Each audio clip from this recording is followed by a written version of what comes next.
Welcome to Compassionate Conversations, where we push the boundaries of comfort to empower you to become all that you dream of being.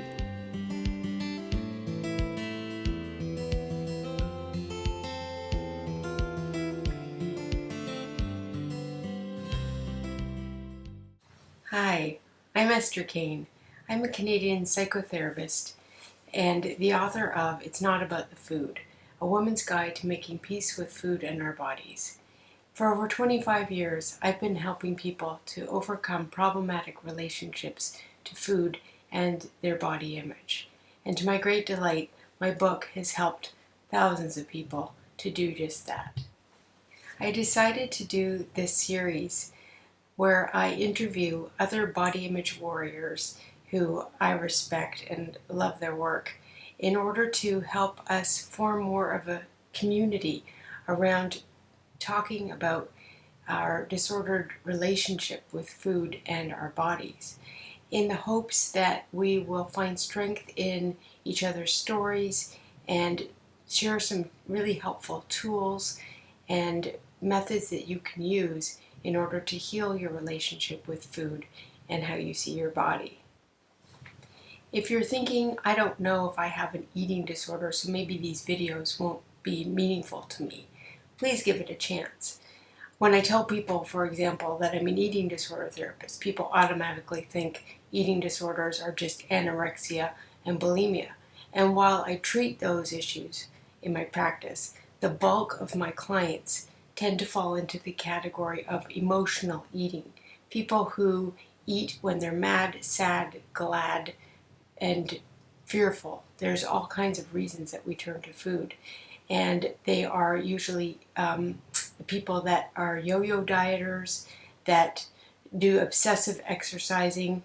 Maybe they are in middle age and their body's metabolism has changed and they've put on some extra weight and they just can't seem to get it off. All of these people fall into the category of some type of disordered eating pattern. So if that applies to you, please stay tuned. I'm going to be interviewing some fabulous people in this series who will definitely give you some great ideas and tips in order to make peace with food and your body. Welcome to Compassionate Conversations, the Food and Body Image series. I'm so excited about today's episode where I will be interviewing Nina Manolson, who I have a lot in common with. We're both Jewish female therapists around the same age who specialize in helping women heal from problematic relationships to food and how they view their bodies. I invited her as a guest today to talk about something near and dear to my own heart, Jewish women and eating disorders. Nina Manolson is a body peace coach.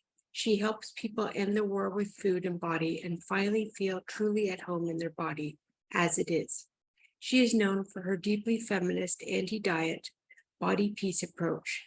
She brings her 30 years of experience as a therapist, nationally board certified health and wellness coach, body trust guide, and psychology of eating teacher to helping women create a respectful and trusting relationship with their food and body. Nina's body peace work is all in service of helping people get off the diet roller coaster and into a compassionate and powerful way of eating and living, which creates a positive, long-lasting change in and with their bodies. Her courses, coaching, and poetry positively change the conversation that women are having with their body. Welcome, Nina, to the show. It's so great to have you. I've been looking forward.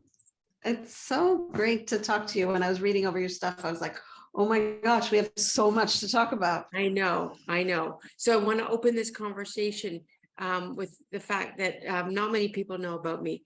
So back in 1998, which is a long time ago, I did my graduating thesis at the University of British Columbia on Jewish women and eating disorders, which got published in the Journal of Collaborative Therapies. So I conducted a qualitative study on this topic because I noticed in my own recovery journey from my own eating disorder that I was surrounded, this was in Toronto, by so many other Jewish women struggling with the same thing. And at the time, I couldn't find any research studies on Jewish women and eating disorders. And I was studying in the field, women and eating disorders. So I decided when I went to graduate school to do my own. So I just want to go over the four major themes that emerged from my research, and I'm dying to know, Nina, what you think about all this. Okay. And keep in mind, everybody, this was 20 plus years ago, but I think some of them are still relevant. So the first theme is that eating problems were passed down within families and were about needing to appear perfect to the outside world. So many parents who experienced extreme forms of anti-Semitism in their youth pushed their daughters to be as perfect as possible so that they could avoid being criticized by the dominant culture. And all the women in my study came from families who had experienced severe persecution and anti-Semitism during the Holocaust, having survived being complete victims of a hostile environment which they had absolutely no control over. And Jewish culture is extremely achievement-oriented. There's a cultural drive towards perfectionism, whereby Jewish families strive to fit into North American culture. And Jewish women would typically feel that their best is never good enough to meet their parents' unrealistic expectations. Theme number 2, the centrality of food in Jewish culture.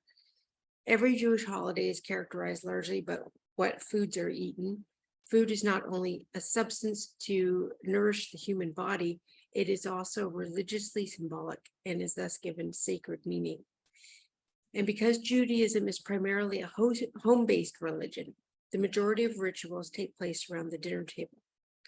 Jewish dietary laws, we call it kashrut, keeping kosher, force Jews to be strict about their diet regarding what they can and cannot eat, making food a central focus of daily life.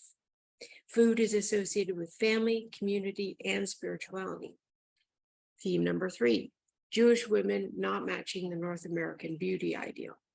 So unlike many other minority groups, most Jews are considered to be white in skin color and often have the advantage of being able to pass as a member of the dominant group in North America and other countries where Caucasians hold most power and privilege. Perhaps some Jewish parents feel that if their daughters can resemble the dominant beauty ideal, even if this involves surgery and excessive dieting, which women in my study experience, to achieve the right look, that they will enjoy a good life and will escape persecution based on being other. In this light, Jewish parents' perfectionistic expectations of their kids may be seen as an attempt to protect the children from the violence that has been carried out on Jewish people throughout their history. And lastly, theme number 4, conflicting role expectations, which are characterized by internalized negative stereotypes of Jewish women, such as, people probably heard this term, JAP, Jewish American Princess, and the Jewish mother. And I say these in quotes because they're so horrible. So the women in my study received mixed messages about what the ideal Jewish woman is supposed to be. This double message that they got was, looks are secondary. What matters is that you're smart. However, you must also be physically attractive and look perfect, thin and beautiful, which results in Jewish girls attempting to look like the North American ideal, which is virtually impossible for most of us Jewish women.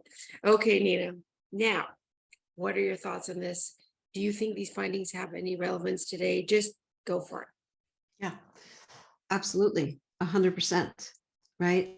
One of the reasons that I created a talk that I give, which is Jewish Women and Food, it's complicated, is because these themes show up in women's relationship with their body and their food. And then they're wondering, like, why is this so hard for me?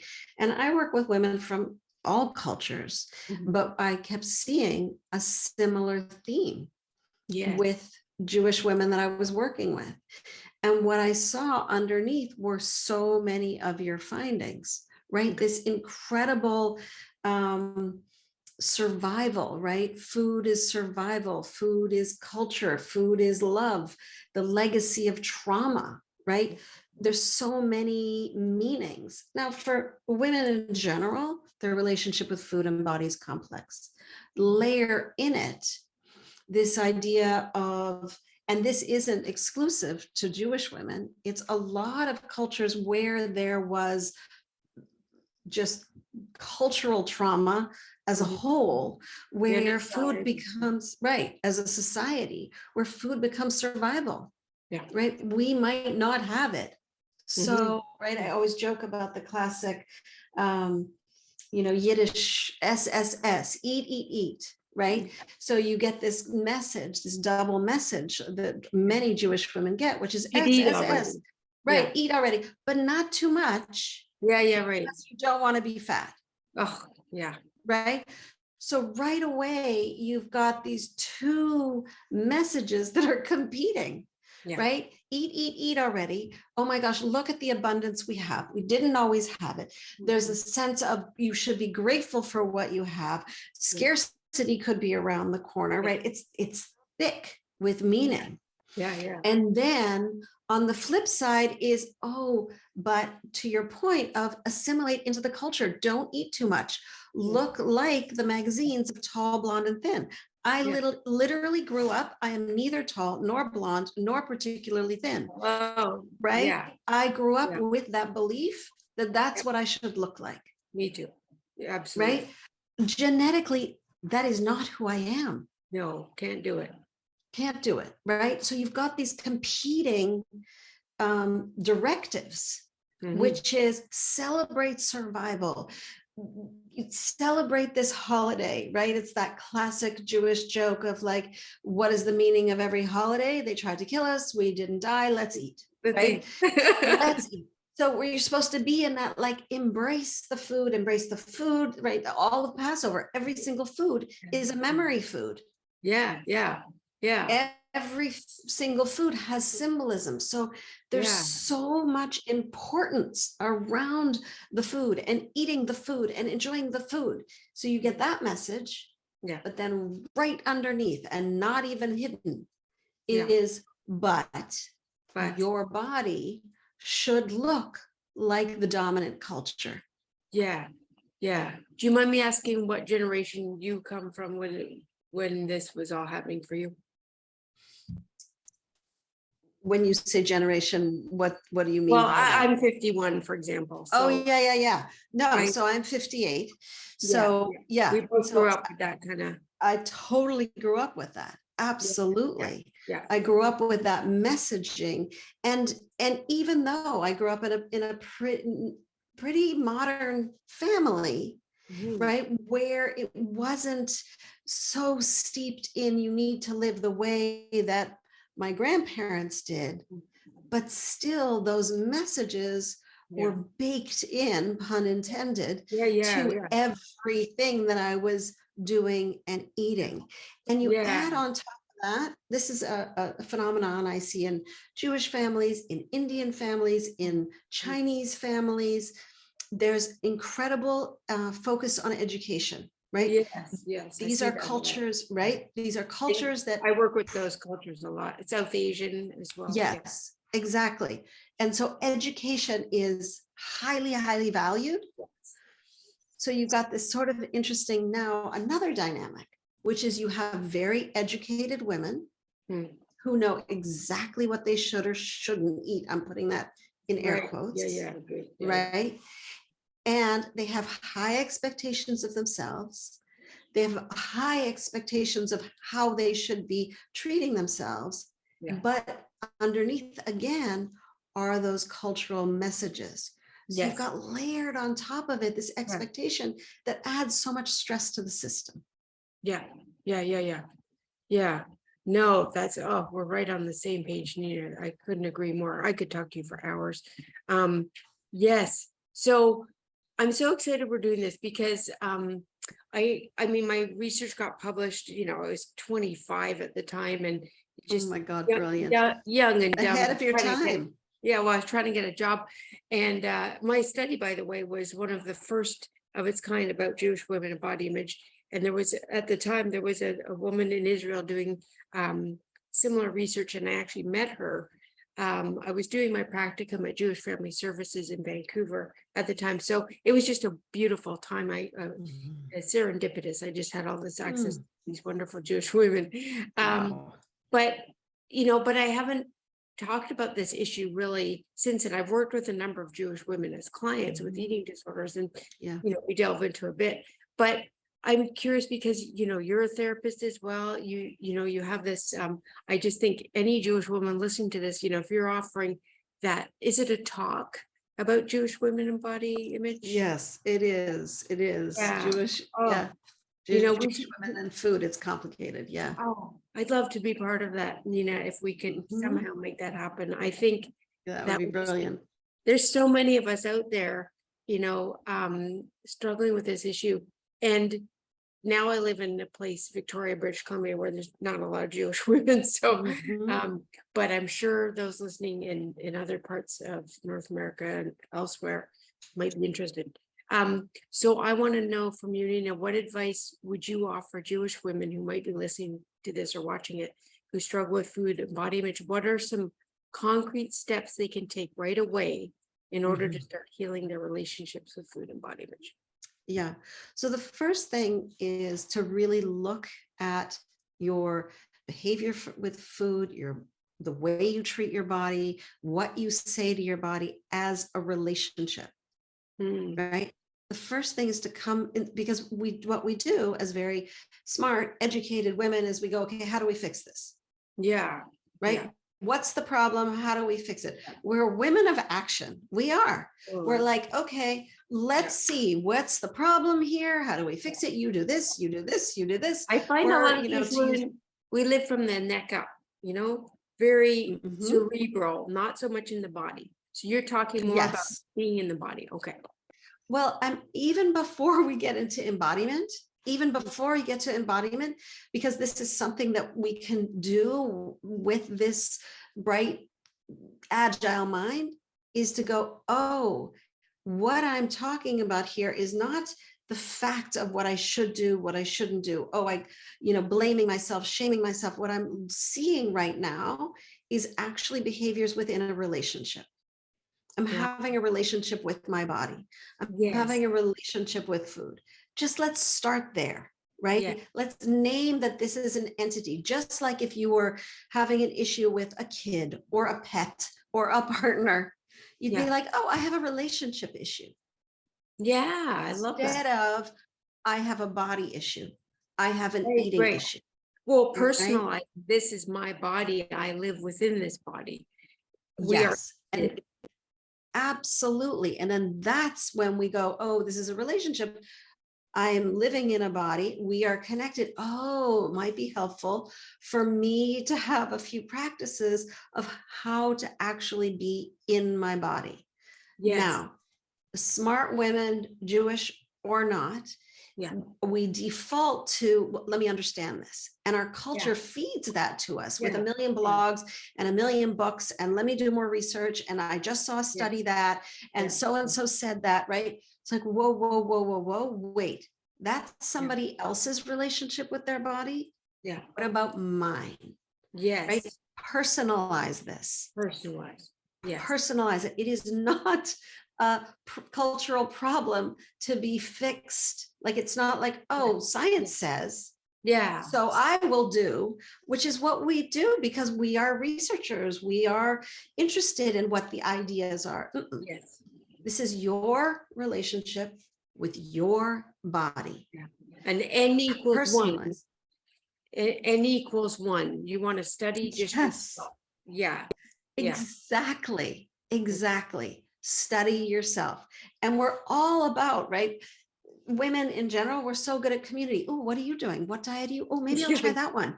Oh, you're doing this. Comparing. Oh, let me do this. Right. Yeah. Yeah. So there's a lot of compare. There's a lot of compare and despair. There's a lot of like, am I bigger than her? Right. There's a lot of Yeah. that going on.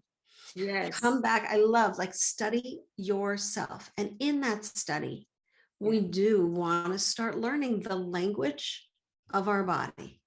What Okay. is our body saying? How Right. does she speak to you? Right. Right. And the big hint here is our body speaks in sensation. That's how our body speaks. Yeah, yeah, yeah. Oh, that's so great. Um, yeah, it just makes me think. I have a memory of my mother told me, I guess it was, when did Twiggy come on the scene? Do you Yeah, remember? yeah, yeah. She was Yes, 60s. She was the 60s. 60s. Yeah. Yep. My mother, Twiggy comes on the scene. My mother's grew up in London, England, and she's about 16, and she's looking in a full-length mirror, and she said she had a magazine picture of Twiggy, Hmm. tall, anorectic looking, sort of yeah, just very androgynous, no curves, no hips, tall, Yeah. blonde, blue eyes, pale Yeah. skin. And my mother's 5'1" and kind of looks like Hmm. me, dark and curly hair, and it looks nothing like her, and very curvy and round. And my mom just said, she looked in the mirror, looked at this picture of Twiggy and said, "Well, I'm screwed," you know, Yes. and that's I'm screwed. This is But but wouldn't that be so powerful if everybody just named it like that? Like there's no yeah. chance for me There's here. no chance. Well, that's really cool because yes, very good point. My mother, she's in her 70s and has started to make some peace with her body for sure. And we've worked on it together as well. But, you know, yeah, to look at those, so when we're speaking specifically to Jewish women, embracing, and then my aunt used to iron her hair. She used to put it on Hmm. ironing because Right. Because curly that hair, curly hair, no, no, no, that yeah, Jufro is a big nose no-no, right? jobs, Hmm. Jufro, yeah, that's what I got. The Hmm. nose jobs, women had a lot of nose jobs. And I had a breast reduction when I was 16, you know. Hmm. So yeah, I think that's a very good point to just basically say this body, this Jewish body, this, we'll talk about other cultures too. I don't want to ignore other cultures, but this doesn't fit, the beauty Yes. ideal. And that's okay, you Yes. know. And Yeah. Esther, what you're speaking to is so important. And it's what I call embracing your own brand of beauty, Oh, right? Because when your mom looked at that picture, she was yeah. like, and I'm screwed. I can't embrace Yeah. that brand of beauty. That's not my brand. I Right? don't fit that, Yes. right? Yes. All Yes. those like low slung jeans that happened in my Ah, teens, I was like, that doesn't go on this body. Like it no, just no, doesn't no. work, right? Yeah. I'm like the curvy, Yeah. Yeah. Zaftig Zaftig. girl. Let's talk about Zaftig for a second. So Yes. Zaftig is now It. there were two beauty ideals for Jewish women. The old one I like better. It was Zaftig. So this Mhm. was before the Twiggy phenomenon. Zaftig, I Yes, believe, if I have it correct, means like juicy, and it was referring to a it does. okay, it was referring to a Yep. plump chicken, and that Yeah. was the beauty ideal for Jewish women back in the day before things went south.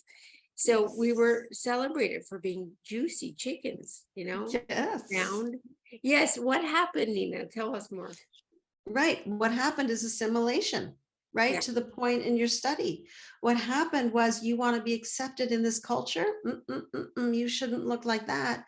yeah, You should look like, yeah, right? And it's a very interesting thing because Jews were so much part of the early film industry because yes, it was a place where they could actually work.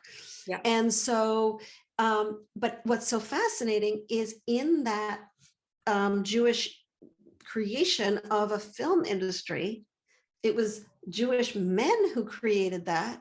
the Who idea. did they idealize?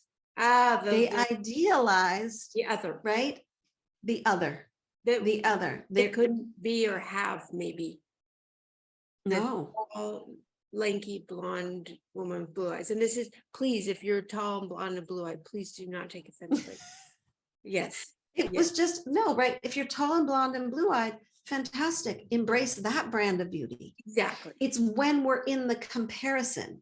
It's Mhm. when we're in the I should be her. It's Yeah, when we're in the how does she have such a flat belly at that yeah, age? yeah, That's where we start losing our own yeah. relationship with our body. And if we're looking for a sense, right? My work is all about body peace. If we're looking for that body peace, it Mhm. doesn't come from comparing ourselves to somebody else. It Yes, doesn't come from constantly trying to change, manipulate, manage, yeah, control our Yeah. body, because that's exhausting and it Yeah. doesn't work. Yeah. Yeah, I just had a memory, Nina, as you were talking about this, that so I grew up in a non-Jewish environment. I grew up in downtown Toronto, but I was never around Jews. And it wasn't until high school that I was exposed to a number of other Jewish kids my age. And that's sort of when I mean, I still struggle with an eating disorder, but it kind of was great because there was one Jewish girl and she was Sephardic. So Sephardic Jews tend to be darker, and she had Mhm. really black hair and dark skin. She was beautiful, curvy. And I think she ran for school president or something. And she was really confident, and she had this Mhm. beautiful attitude. She really rocked what she had. I mean, she celebrated her body, and she'd stand up there on stage, and she actually served as a bit of a role model to me, like, because Mm. here was this gutsy, beautiful Jewish woman who, kind of looked like me but darker, and just going for it. And that was Yeah. quite wonderful. Yeah. So And we that's can so be the change. powerful. Yeah. Yes, you Yeah. can be the change, right? That the I don't know where power she got of that somebody. confidence, but bless Well, her. but and that person would be willing to be worth studying, right? What Yeah. were the messages you got from your mother? Yeah. What was what did your mother say about herself in the mirror? Yeah. Because that's a lot of what we learned about Oh, how to treat our yeah. own body, Yeah. right? Yeah. My mom, well-intentioned, amazing human, Yeah. took me to go to Weight Watchers when I was 9 years old Right. because she thought it was the right thing to do. Oh, Yeah. we're trying to be healthy. Yeah. Let's do it. Well, I Yeah. can't even tell you how many years I did Weight Watchers and Yeah. constantly feeling like I was not thin enough. Yeah. I Right. was put on my first diet by my grandmother, who my mother asked her to put me on a diet when I was 8. Similar thing, Right. good Yeah. intentions. And unfortunately for my mother, although she's done a lot of healing, she hated her body and how she looked. And it Mm, was cool though. She never had a nose job. She never, did any of that stuff. But she had so much self-hatred about looking Jewish. yeah. And it broke my heart. It really, Yes. yeah, it's It terrible. is. It was so It is beautiful. heartbreaking, right? If I look Jewish, what does that mean?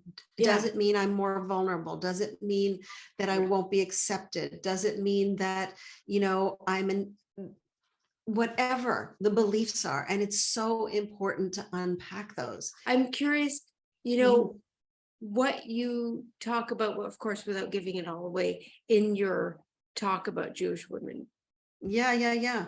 Yeah. So, one of the things we talk about are all the themes that are baked into this relationship that we have with food as women, right? Food is love, food is survival, food is trauma, um, food is remembrance, Yeah. loss, grief, suffering, Yeah. right? And then all the expectations that are layered on that, right? I'm super educated and I should know everything. And by the way, I should, repair the world, tikkun olam, right? So Yeah. all of those plus assimilation, right? Yeah. So one of the things that we do in the Jewish Women in Food, It's Complicated, is start unpacking those, seeing Can you what are share you some of those carrying. stories? Like, I know you have to keep people their identity confidential, but is there any stories or themes you could share, Nina, from participants or even Jewish You know, women you've worked with as a therapist? yeah. So one of the things before I get into even a client story is a video clip that I once saw that I use actually in some of my teaching of women who talked about food during the Holocaust and what Oh, happened for them. oh, amazing. And there was a recipe book created from women who during the Holocaust would recite and write down on any little scrap paper the recipes that Amazing. they remembered when Oh, they were in concentration camps. holy And that, smokes. when you said any stories, that's what popped into my head, Yes. because it's the power of food to Yes. be the power of survival, right? Yes. The Yes. power of there are better times. There are times Oh, where we will celebrate. There will be times yeah. where we will, and there's like a moment in that clip where this woman had written down in a concentration camp, this recipe. And then she said, and then you wrap it in pink tissue paper, Oh, right? Like to think of yeah. pink tissue paper Yes. when you don't have any food at all, Yes. Yeah. right? It's that idea of food as hope and food as love and food as celebration, and most of all, food as survival. And Yes. there's so many things that I love about this story, but one of them, and I see this in my clients too, and this is what takes that sort of old story into new client stories, is how we look at food as a problem. And Right. if we can shift that and go, you know what, this is actually a signpost of me trying to survive. This Yes. is me Survival. trying to cope, right? Yes. Yes. So when women Yeah. say, but I just binged, or I can't stop eating, Yeah. or I'm an emotional eater, I'm putting that in Yeah. quotes because Yeah. it's such a laden term, Yeah. but that idea that there's more underneath there to be looked at, because it is about us trying to make it through the day, to cope, to Yeah. survive, to survive like they did in the Holocaust, and for us to Yeah. survive, a Yeah. crazy busy day and taking care of kids and parents and a job and a this Yeah. and a whatever crazy amount of volunteering you've done in addition to Yeah. your job and your right, Yeah. all Yeah. of it. And I'm just trying to cope. Yeah, yeah, beautiful. Yes, and I talk to my clients so much just about how, eating issues start as a solution to a problem, but then Yes. they become eventually a problem in and of themselves, right? Yeah. Um, but that we have to really honor the solution, the brilliance of coming up Yes. with a solution to a problem at the Yes. time, sometimes when we were very young, that Yes. worked for a while. It did Yeah. help us get through things. Yeah. Yeah, I think that's Absolutely. too. Oh, Yeah. that's so poignant. It makes me think about Viktor Frankl, who wrote Man's Search for Man's Meaning. search for meaning. Yeah. Oh, and he developed logotherapy, and he just talked about, it's not the atrocities that happen to us so much, but the meaning that we make about them. And Yeah. Gabor Mate, another Jewish person, Trauma therapist. Yeah. yeah, he's just written um, this fantastic book called The Myth of Normal. And he's talking about every physical illness being the result of trauma. And he talks so much about that, yeah, how we deal with trauma and how we, fare later on is inextricably linked to the meaning that we make of it. It's Yeah. not what happened to us, but the meaning. So I think you're sort of saying that too, but in the context of women and body image food struggles. I love it. Yeah. Um, yeah. And Esther, one of the things that you talk about, like Viktor Frankl and Gabor Mate and all these people who are talking about, the incredible pain that we go through Mhm, as humans. And mhm. I really want to shine a light on women's relationship with their body and food, that it can be incredibly painful. And it's Yes. normalized. Oh, you're just on your millionth diet. Oh, that's just the way it is. Yeah. No, that's actually a very painful, disordered relationship. Oh, you're Yes. criticizing yourself in the mirror every single time you get up and get dressed. Oh, that's just how women are. We just, Yeah. you know, Yeah. Normalized. hurl just obscenities at ourselves, right? I Yes. hear women say, oh, Yes. I'm so disgusting. Like, really? Yeah. I know. I know. That is painful. Mm, That is trauma. yes. That is Yes. that is something that deserves to be unpacked and healed and surrounded with compassion. Yes. Yes. I couldn't agree more. Yes. With this war we wage against ourselves and our bodies Yes, have to stop. I it hear needs to stop. it absolutely does. And I'm totally with you. I hear this every day from my clients, these horrible. So I don't allow it in the therapy room. I say Mhm, basically, if you want to talk to yourself like that when I'm not around, that's your business. But in my office, we don't do that. mhm. Yeah. Yeah, this I'm is smiling because I literally did that in a class of mine yesterday. I was doing really teaching my a body piece starter kit, and somebody started with like, "Oh, I was like, nah, that's no, not. Don't talk to my friend that yeah. way." Yeah, yeah. Oh, I Like, love that. mm-mm. Don't talk to my friend that way. That's beautiful. Yes. That is so, so great. Yes. And right? I'm sure. Setting boundaries around how we treat ourselves Yes. Oh, so I'm because sure we you, wouldn't let anyone else do it. We I know, wouldn't. We wouldn't I stand know, for it. I know. I'm sure you're a fan of Kristen Neff, that Yes, yes, yes, self-compassion. yes.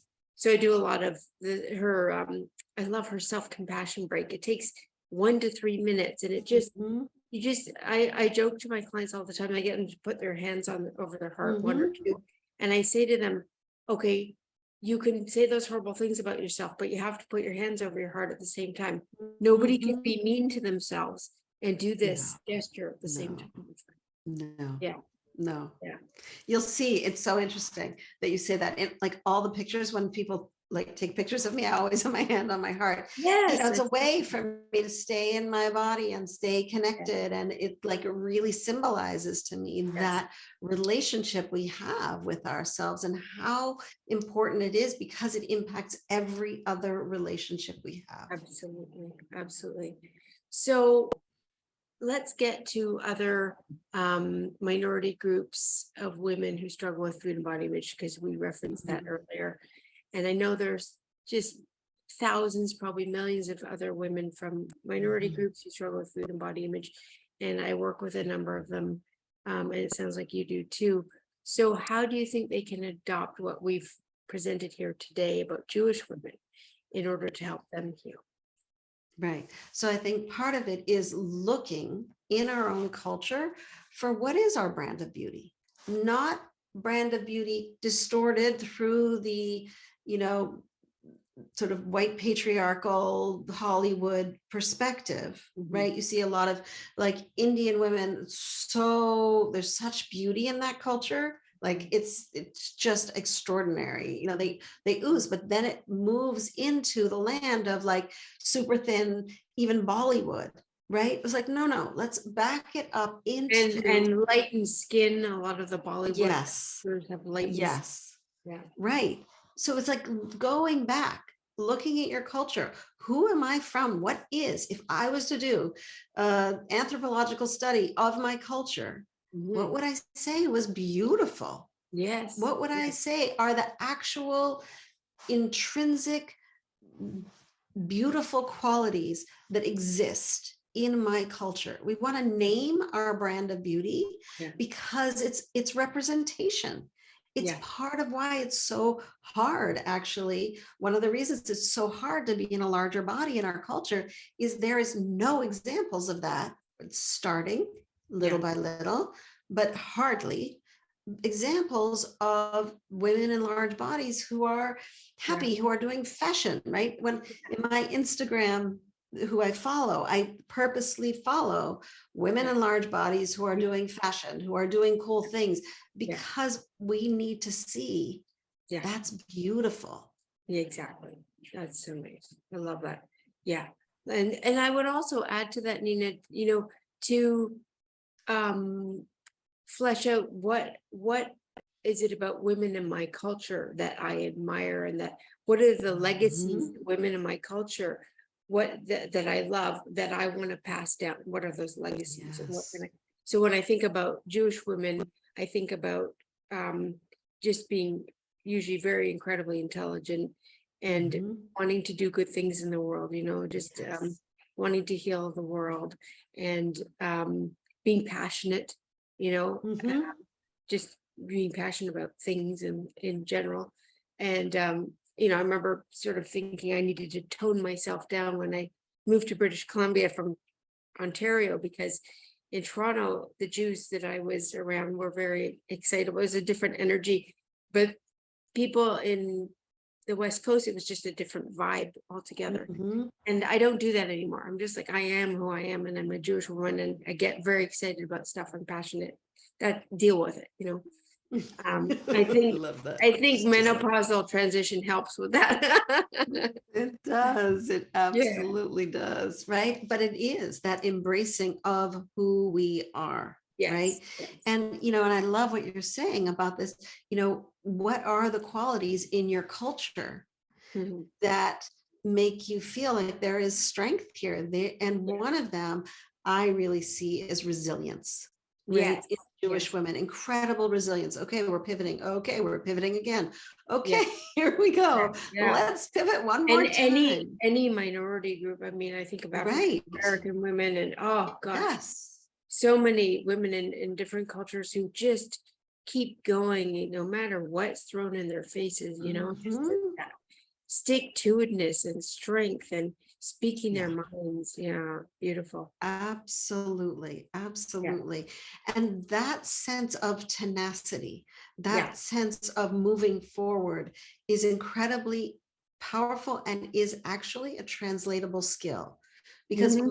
most women from any minority culture has that sort of like, okay, I'm just going to have to keep going with this because Yeah, no one's going to be suddenly wind under my in my sails, like no one's yeah, pushing yeah, my cause forward. I'm going to yeah. have to I'm on be my own. outspoken, right, and go for it, and to have take that skill Hmm. and turn it towards ourselves Hmm. and say, you know what, I am going to be tenaciously connected Hmm. to my own cause, Yeah, to my own sense of worthiness, to my own sense of connection with my body, to my own sense of listening to my needs, yeah, right? So we have the skill. It's just time to turn it on yeah. ourselves. Beautiful, beautiful. Well, I'm thinking about the time here, and Hmm. I I looked at your website. Everybody, you should go to your website. It's a beautiful website, and there's so much Hmm. on there, so many resources. I love that you write poetry on this topic. I was reading some of your poems. Oh, powerful. Um, I'm wondering if you can share one of your poems to kind of end this Yeah. discussion that sort of fits with what we're talking about. Yeah, absolutely. So I'll just preface it by saying, Esther, I started writing poems, body poems, as a way to have a different conversation Yes. with women around their bodies because we're so in our heads about it, Yes. grams and calories and macros. And I'm like, Yes. no, this is actually a very emotional experience living in a body. Let's talk about it on that level. So I started Mhm. writing body peace poems. Mhm. And the one I thought might be a good one to share with you, because we started talking about that comparison and that, um, is she bigger? I should be that other body, that tall, that blonde, that thin, that all that stuff. So I wrote a poem called Am I Bigger Than Her? Oh, yeah. Oh, that was my favorite one. That was where you were walking with your Oh, husband. Is that the one? yeah. Okay. Oh, I'm That so was glad. honestly my favorite one. Oh, that's so funny that I picked the right So one. amazing. Okay. Go ahead. All right. Am I bigger than her? Am I bigger than her? I ask my husband as I walk, as a woman passes on the street. Am I bigger than her? I ask myself as I walk into the room, measuring up all the women. Am I bigger than her? I look at a picture of younger me, a memory on Facebook from years ago. Am I bigger than her? I'm asking, am I less attractive, less powerful, less likable, less worthy than her? Comparing myself to her size and her size and her size. If I'm bigger than her, then I'm less than her. If I'm smaller than her, then I'm more than her. And her size and her size and her size. My self worth going up and down with each comparison, scoring points in a game against myself.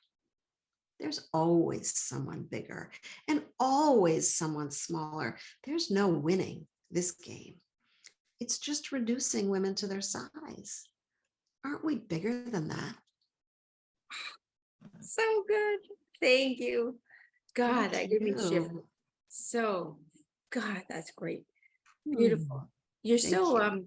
multi-talented in so many areas. It's so along those lines, I'd like to end with I'd love you to just share with my audience, some of the stuff, exciting projects you have going and Yeah, what things people can get involved in. yeah. So one, just on the Jewish women and food thing, is if you're interested in having a talk in your community, reach out. You can always reach out to me at nina@ninamanolson.com. If you're just wanting to sort of step your toe into this work of body peace, there's two places I recommend you go. One is my website, which is Body Peace with Nina. It's all one word.com. And there you'll find a journal, Practicing Body Peace. And in it, there are 5 of my poems, but more importantly, there's 20 questions that really get you thinking and having an inner inquiry around your particular relationship with your body. So I really, and it's free and it's beautiful. Somebody designed it for me and they did a beautiful job. And I love it. So that's one place. The other that's brand new is I have an app, a Body Peace app. So if you go literally onto the App Store or Google Play Store and look up Body Peace, you'll find me. And on there are my poems, the journal, and also a Body Peace masterclass that really dives into the kinds of relationships women have with their bodies and how we can shift our relationship. Oh, fantastic. And do you provide individual therapy I counseling? do, I do individual coaching and I have some incredible groups. I find that women really Yeah. change their relationship with their mood and body, their body and food faster In a with group? Right. in a group setting because the shame just gets Yeah. deflated. Yeah. And so I have Body Peace Keepers, which is a really powerful group, and Body Peace Seekers. Excellent. Oh, well, I know that this has been so fantastic. I've enjoyed this thoroughly, Nina, and I know so many people will be helped by this. And I just want to thank you. Esther, it's really my delight, totally my delight, really wonderful to connect.